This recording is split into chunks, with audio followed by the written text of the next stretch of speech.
I should have downloaded it, I'm sorry. Okay, so Darryl Boudreau joined the Nature Conservancy in December of 2012 and is currently the watershed coordinator for the Nature Conservancy in Florida. In his role, Darryl leverages over 27 years of experience and relationships working with all levels of government and other environmental, economic, education, and citizen stakeholders to develop strategies to maximize the impact of Deepwater Horizon-related funding investments using a watershed approach. I'm going to go ahead and read the rest of it. I tried to summarize for you guys, but much of his work has been focused on creating estuary programs in the Panhandle and facilitating coordination between local, state, and federal agencies. And previously, Darryl held the role of Assistant Director of the Florida DEP's Northwest District for 7 years, where he managed the district's ecosystem restoration section. Okay, that's all we got, so. So, good morning, everybody. I just want everybody to know in this room, most of you know me, but I am now part of a think tank, which probably surprises everybody that knows me. So I'm glad you used that term. So I'm here to introduce, good morning, everybody. Appreciate y'all coming in the bad weather. So I'm here to introduce PERT, which is the Panhandle Estuarine Restoration Team, and not the Panhandle, what did I call it earlier? Ecosystem Restoration Team, which is kind of interesting because it was on this slide, and that had been slightly embarrassing to call it the wrong thing when I'm introducing it. So, what is PERT? I've got a long version, which you can read, but I like the short version, which is it's a group of restoration professionals and advocates working together to maximize the restoration and protection of the Florida Panhandle's estuarine environment. And basically what that means is, as Kent said, is we all have our roles and that we're playing, and together we're doing some really nice stuff. I mean, the restoration that's going on in the Panhandle is amazing. I've lived here all of my life, and it's just wonderful to see the amount of restoration that we're doing. But most of us focus in our areas. So Choctawhatchee Basin Alliance is cooking in there in Choctawhatchee. St. Andrews Bay Watch is cooking over there in St. Andrew Bay, and there's multiple other organizations doing those kind of activities. The value to PERT is that we can come together, share lessons learned, say, hey, did you know the Appalachia or the Carabel fossilized shell plant is closed? I mean, that's pretty critical information. And so the idea behind PERT is to bring us all together and then communicate on funding opportunities, best practices, and what's happening in your area, and how can we share and learn from that. So our vision is a healthy, thriving estuarine habitats throughout Northwest Florida, and I got to appreciate Kent for reminding me that PowerPoint could do this, like bring in stuff as I talk, that'll help. And then the mission is to facilitate partner-based initiatives focused on restoration and enhancement of estuarine habitats along the Florida Panhandle from Perdido Bay to Alligator Harbor. That was one of the things the steering committee focused on is what is going to be our boundaries, how are we going to establish this so that we try to set up an entity that's living. I mean, this will change as we get input, but we wanted to try to establish an organization that really made sense regionally and that facilitated the most cooperation and communication. So our approach is to provide a platform for coastal restoration practitioners in Florida's Panhandle to collaborate and share knowledge, ideas, and resources. And this was a whole big conversation is what kind of role should this be, and not stepping on existing toes was really important. But we also wanted to make sure that we, with all the money that's coming in from Deepwater Horizon and the estuary programs are standing up, we wanted to make sure that there's a platform in place that really makes sure when we look back in 20 years, and I'm probably dead and gone by then, but we can look and say we really moved the needle. And we can do good stuff, or we can do like really good stuff. And so the goal here is to do really good stuff. So our objectives, we have several objectives. First is to share restoration techniques, BMPs, lessons learned, and how we're going to do that is envisioned by these bullets. So develop and maintain a contact list, map completed and current projects, document techniques, identify BMPs, and along this is kind of like I mentioned earlier with the Carabel fossilized shell facility closing. That's going to provide a challenge because, as anybody knows who does the oyster reefs, you can only do so much with recycled shell. There's only so much of it that's being generated. and there's a lag period for helping it cure and all those other things. So if we lose a source of our reef material, that's a pretty significant challenge. And the sooner that we all know about that, you may have some projects that are in the permitting queue, and it's envisioned that you're going to use fossilized shell. So that's kind of an example of how we envision this as being very helpful, is to be able to spread that word very quickly to folks that are going to be impacted by that. So evaluate existing databases and build a restoration project database. Develop online PERT presence that includes all Florida teams, including PERT. Facilitate regular meetings and communication, and then develop outreach for target audiences, which again could be developers, communities, and not to say that this isn't happening, but this is to try to leverage everyone's experience and expertise. And if you're a really good person that can go out and deal with or work with communities, then we want to leverage that. Inside joke there. I used to be at DEP. I was the public guy that got all the spears and daggers. So I wasn't good at it. I just was the only one that was left standing in front when everybody moved back. So the second objective is to identify information gaps, planning tools, restoration priorities from existing sources, i.e. resource management plans. As the estuary programs develop their CCMPs, that'll be a great thing to draw from. And then here's how we're going to do that. Identify the status of existing habitat mapping efforts, trends, and geospatial information. Identify resources to address the gaps.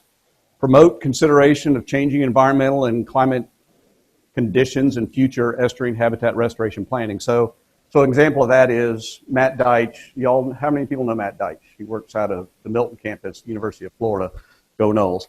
He is working, one of his grad students is getting funding to look at the salinity changes in Pensacola Bay and looking at development patterns and expected trends, the amount of rainfall that's starting to come in, because we all know we're getting a slew more rain than we used to, and looking at how's that going to change the habitat locations within the Pensacola Bay system. That's going to be really important, because when you design a project, you want to put projects in that thrive where you put them, but you also have to keep in the back of your head that we're getting 90 inches of rain now, where we used to get 60. And so that's going to change the dynamics in the estuary environment. And so keeping sort of an idea of where stuff will grow now, but where's it going to be growing in 10 years is going to be really important. So the last objective, I think, is to resolve barriers to estuarine habitat restoration. And I love this. Melody, green tape. So I'm going to embarrass you just a little bit. So I remember going back to Melody in 2005, I had just taken on the assistant director role, and one of my jobs was the estuary restoration section, ecosystem restoration section, and I needed money for projects. So I went and talked to Melody, and I said, I'd like some money to do restoration. And she goes, well, I just got back from Maryland, and I want to make Living Shorelines a household name in the Panhandle so that we can move away from bulkheads and seawalls and more towards natural solutions. And so she actually did a wonderful job getting DEP money and other partners, and that sort of led to working with a whole bunch of people. And I think we can say now that Living Shorelines is a household name in the Panhandle, and there are, I think the community is really wanting to go that way, and CBA has done a wonderful job in the Choctaw Bay area, sort of making that happen. St. Andrews Bay Watch again in St. Andrew Bay, and then the DEP in the Pensacola Bay system has just been doing a phenomenal job. So, all that to say, we want to promote the use of green infrastructure, living shorelines, or natural solutions, and we've done some polling to try to figure out what do you call this? Because if you say green infrastructure, people kind of look at you cockeyed and say you can put concrete in and paint it green. Or do you say natural solutions or nature-based solutions? And I think how we talk, and that's one of the things I'd like to see PERT sort of facilitate, is what is the best way for people to understand when you try to talk to them about using nature-based solutions or whatever you want to call it. What term do we use to really have it sink in and be sort of inherent when you say it? And so that's the kind of things that I hope come out of this, is leveraging everybody's experience and the conversations that you have, and to refine how we talk about what we're trying to accomplish. And then also the green tape. So anybody that has done a permit knows it's a lot easier to get a seawall permit than it is to get a living shoreline permit. And we've been making progress little bit by little bit at the state level trying to move that needle.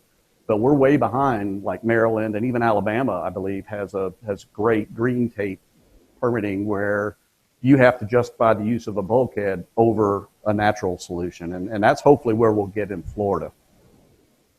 So bring science, skills, and resources to marine contractors. I think back in the day we had sort of a three-prong approach, which was working with the marine contractors so they knew that we weren't trying to take business away from them. We're not trying to compete. What we want is to give them another item for them to sell. So instead of us going out and trying to use public money to build all these living shorelines, we'd love if marine contractors, when they were contracted by or contacted by a homeowner, that they'd come and say, here's a nature-based solution, and want that to be one of the first things that they promote versus putting in a seawall, because that's really, there's not enough public funding to put living shorelines everywhere. And if we can get the marine contractors to do this as sort of the go-to, that's going to be the best approach. And there's two other legs to that stool, but I'm not going to get into that now because I'm probably running close to my time. So promote financial incentives for green infrastructure versus gray. Identify funding sources applicable to estuarine habitat restoration, and encourage the formation and operation of comprehensive watershed estuary programs, which that's going great. So the Pensacola and Perdido Bay Estuary Program is finalizing their executive director selection. And Choctawhatchee is getting close to getting their fund, well, close, relative term. They have the money in their Pot 1 and Pot 3 funds, and Bay County is getting close to getting some funding to get their program going. So I'm hopeful that by the end of 2019, we'll have 3 estuary programs moving forward in the Panhandle. So I'm going to stop there and say, just take a check in a hand vote. Do y'all like sort of that, what we've lined out? Can I get a raise of hands? How many people think it's a decent idea? Okay, so that's the majority. So what I'm going to do on the next slide is introduce the steering committee. Had you not had a overwhelming majority of the vote, it's all Kent's fault. So this was, and I have in my notes on this slide that this is where I'm fishing for compliments. And so this is one of my kayak fishing days where I absolutely caught nothing, which happens more frequently than not. So, do I? Yes, I did. I got lots of those. Very little fish. So the steering committee and the people bolded have special roles. And so if y'all could stand up as I introduce you, that would be great. And I apologize because we're kind of spread throughout the room. That was strategic so that if y'all really didn't like what you were hearing, that we weren't all in one place. And so this is a defensive move. So, and I think no, we didn't. So the steering committee is made up of 13 members, which you can see the organizations and the numbers of people for that. So with the NER, we have Anita Grove and Kim Wren. Kim is the current chair, and Anita is, I guess I should have said this. So we split up like the NERT. They have 2 regions, is that right? So we also have 2 regions. We have East and West. You know, we tried North and South, but that didn't make a lot of sense. You got to keep people awake. So yeah, please stand. So Kim and Anita is in the back. So Kim is our current chair. Anita is our East Regional lead. From DEP, we have Beth and Zach. FWC, Katie. Katie was the initial chair and did a humongous job sort of herding the cats and getting us going, and then decided to expand on the family, and so congratulations. The NGOs are Allison McDowell, Christina, where's Christina? There she is, and myself. Allison, are you here? Oh, okay. So Allison, most of y'all probably know Allison. Noah is Matt. Let's see, Water Management's Paul Thurman. Okay, Paul's not here. Scott Jackson with IFAS. Lisa LaHorn with Army Corps. Which, funny story with Army. Can I share it? So we had a representative from Army Corps, and then were you transferred or your duties changed?